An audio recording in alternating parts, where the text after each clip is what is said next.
É um prazer muito grande para mim poder estar com você agora, mais uma vez, tendo essa chance desse encontro no Evangelho. E o tempo é curto, por isso eu não quero desperdiçá-lo com nada. O que eu quero falar com você hoje está escrito no Evangelho de Lucas, do capítulo 15 em diante, até o capítulo 16.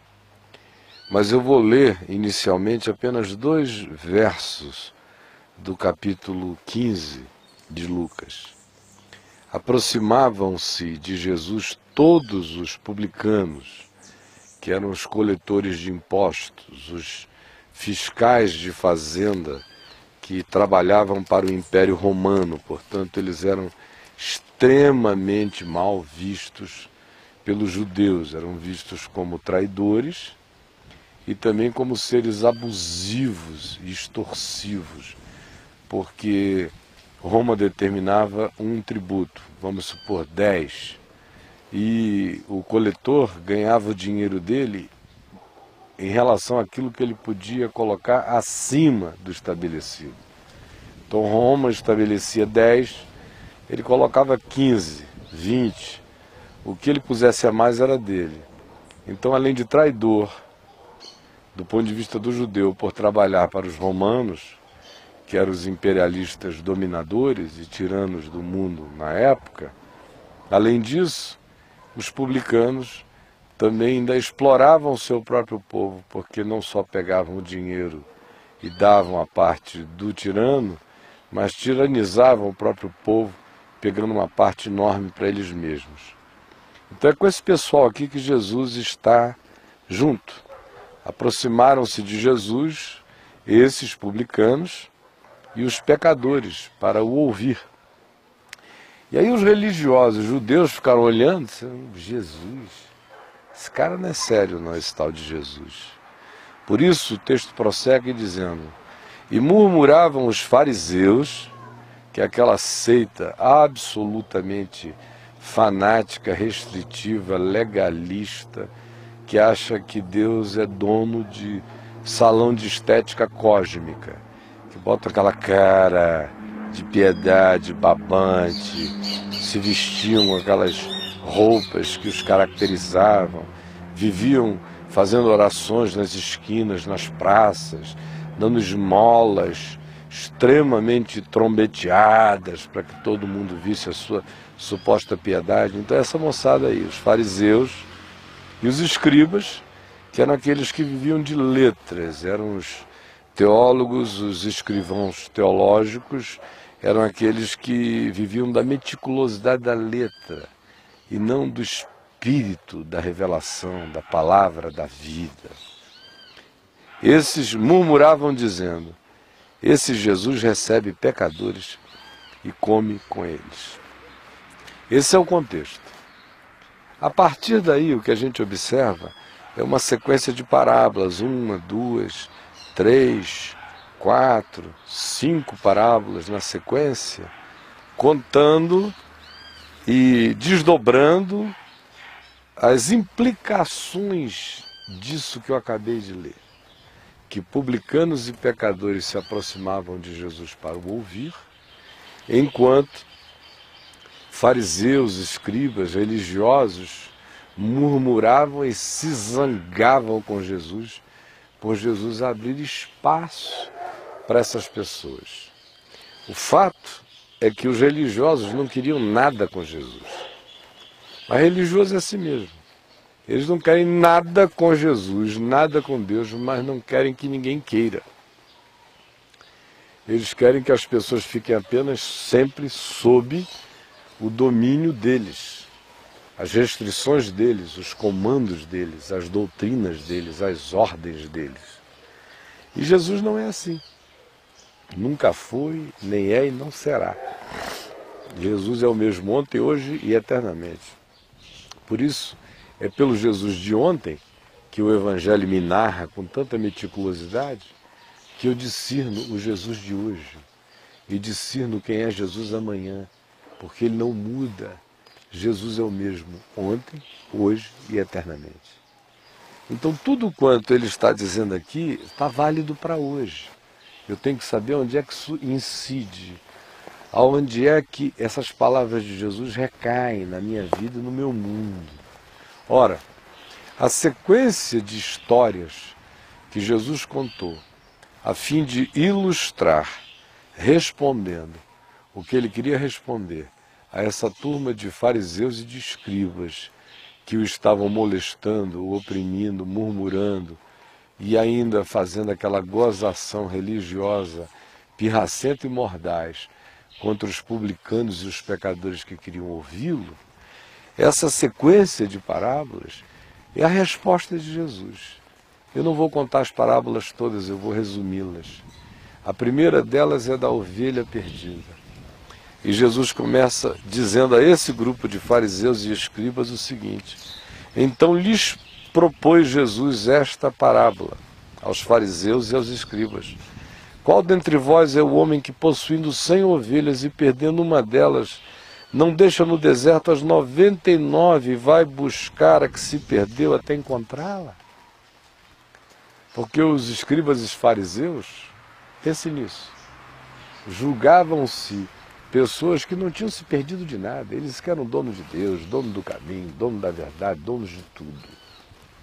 E Jesus está dizendo: olha, já que vocês se acham ser seres que não precisam de nada, não precisam de Deus, não precisam de coisa alguma, então vamos partir do pressuposto de vocês. Vamos supor que seja verdadeiro, que vocês não sejam perdidos, iguais a todos os outros, ou mais ainda do que os outros aos quais vocês acusam. Suponhamos que seja verdade. Quem dentre vós, possuindo 100 ovelhas, se tiver 99 em segurança no curral, no aprisco, no cercado, e verificar que uma sumiu, não deixará as 99 guardadinhas e irá atrás daquela que se perdeu? Se olha, vocês aplicam isto no mundo real, por que vocês não querem que Deus seja assim? Em outras palavras, Jesus estava dizendo: eu sou Deus, eu sou o dono de vocês todos, eu decido quem são as ovelhas que eu vou atrás. Agora, aquelas que no curral se sentem donas de tudo, não reconhecem nem a voz do pastor, serão tratadas conforme o interesse do pastor. Agora, ele é livre para ir atrás de quem ele quiser. Ele diz: quem dentre vós possuindo 100, sumindo uma, não vai atrás do que é seu? E ele disse: e eu fui a alegria grande, assim como a do pastor, que em achando aquela ovelhinha que se perdeu, a coloca no ombro e volta cheio de alegria. Pois fiquem sabendo, esta é a minha alegria em relação a toda essa gente que vocês desconsideram, mas que estão vindo me ouvir, querendo palavra da vida para eles, até porque eles são meus, são minhas ovelhinhas, embora vocês não gostem disso. A outra parábola que ele conta é a da mulher que possuía uma dracma, que era uma moeda de valor tão significativo que com ela se poderia pagar até mesmo o imposto anual do templo, que era caro lá em Israel naqueles dias. Uma dracma, ela perdeu e procurou até que achou, e quando a encontrou, ficou tão alegre que reuniu as amigas todas e deu uma festa dizendo: alegrem-se comigo porque eu achei a dracma que eu havia perdido. Jesus disse: pois essa é a minha alegria.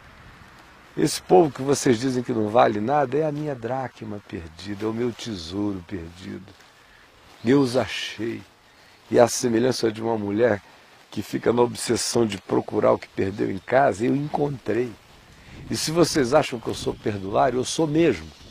Sou o perdulário da alegria inesgotável. Eu esbanjo alegria, porque eu estou reunindo todo mundo e dizendo: olhem, eu achei a minha dracma que estava perdida.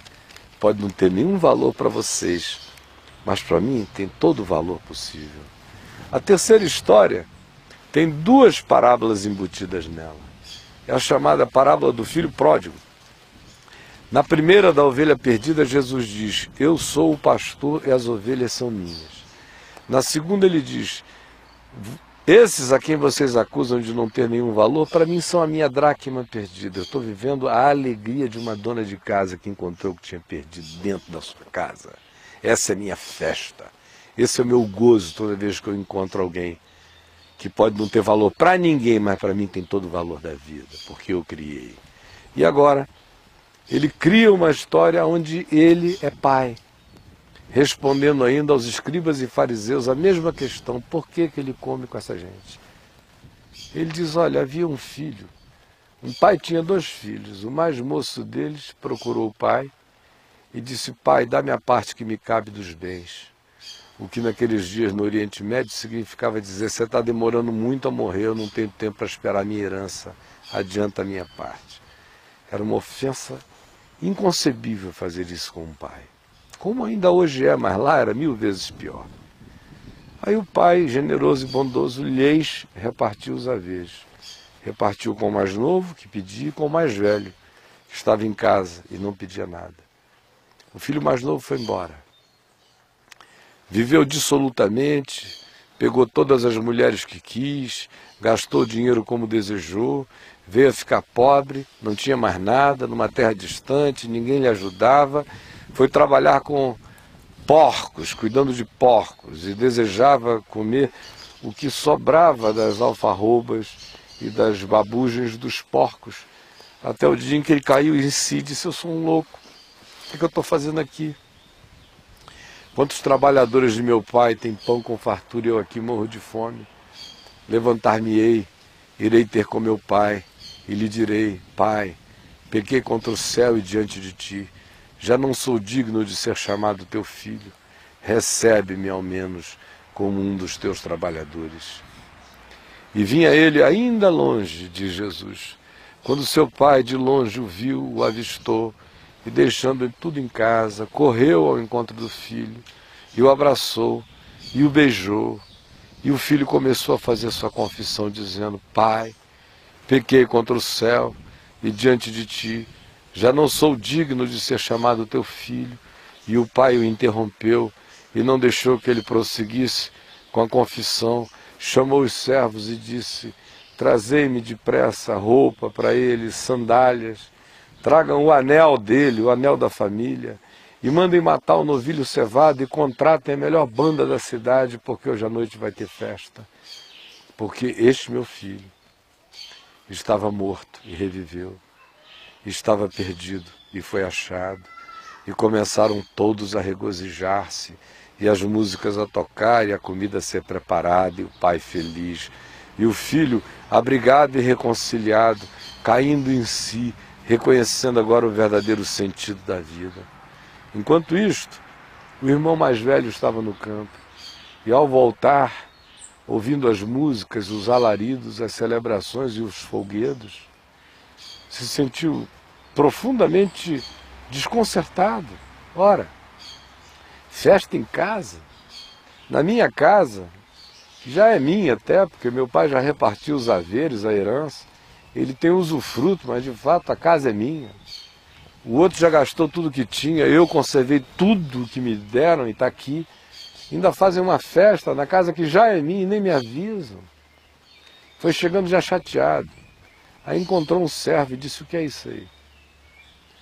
Aí o servo disse: foi o teu irmão, foi o fulano que chegou, e teu pai ficou muito feliz e botou o anel de volta no dedo dele, botou sandália nos pés, vestiu com a melhor roupa, mandou matar o novilho cevado, contratou a melhor banda, e essa alegria e a felicidade de todos pelo regresso do teu irmão em paz, porque o teu pai está feliz. Aí o filho mais velho ficou com muito ódio, raiva. Se eu não entro nessa porcaria de jeito nenhum. Meu pai é um cara sem caráter. Tinha que deserdar esse safado do meu irmão até o fim da vida. Aí avisaram ao pai. E o pai foi lá fora. E ficou tentando conciliar o meu filho mais velho. Dizendo: meu filho, entra com a gente, é teu irmão, é teu sangue, é meu filho. Vocês foram gerados com o mesmo amor, ele só se equivocou, tomou um caminho errado na vida, mas está arrependido, entra. É a festa do perdão, esse é o tesouro, esse é o valor. Mas o filho mais velho negava-se a entrar. Eu não entro aí de jeito nenhum, eu estou aqui há tantos anos, te servindo todo dia, sem jamais transgredir uma única ordem tua. E vem esse teu filho, que desperdiçou os teus bens com meretrizes e com pecadores, e tu mandas matar a ele o novilho cevado, enquanto eu nunca tive nem um cabrito para me alegrar com os meus amigos? Abro parêntese, bobagem. Ele estava com aquela raiva toda, entre outras coisas, porque ele achava que tudo já era dele, todos os bois, cabritos, ele podia fazer o que ele quisesse, ele não fazia porque ele era avaro consigo mesmo, ele era avarento contra a vida, ele economizava até alegria no existir, de tão pequenininho, fariseuzinho que esse homem se tornara. Fecha parênteses. Aí o pai tentava conciliá-lo, dizendo, meu filho, tudo que é meu é teu. Mas era necessário que nos alegrássemos e que nos regozijássemos, porque esse teu irmão estava morto e reviveu, estava perdido e foi achado. Mais uma vez, Jesus conta outra história para ilustrar a mesma coisa.